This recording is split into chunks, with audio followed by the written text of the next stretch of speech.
Right නිවිදි ටිකක් තෙල් දාලා කොළ පාට හදාගෙන රස බලන්න හැටි තමයි කියන්නේ. ඉස්සරම නිවිදි ටික කපා ගන්න.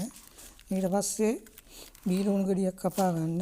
ඊට පස්සේ මිරිස් මොනවා හරි ගමන්ට තියෙන දෙයක් මම නයින් කරලා ගත්තේ. ඊට පස්සේ දෙහි කෑලි දෙකක්. ඊට පස්සේ මුලින්ම ෆෑන් එකට ඔයිල් ටිකක් දාන්න. තමන්ට තියෙන දෙයක් පොල් තෙල් හරි මොනවා හරි දෙයක් දාලා ඊට පස්සේ ඒක ෆ්‍රයි වෙනකොට බීලුණු ටික දාන්න.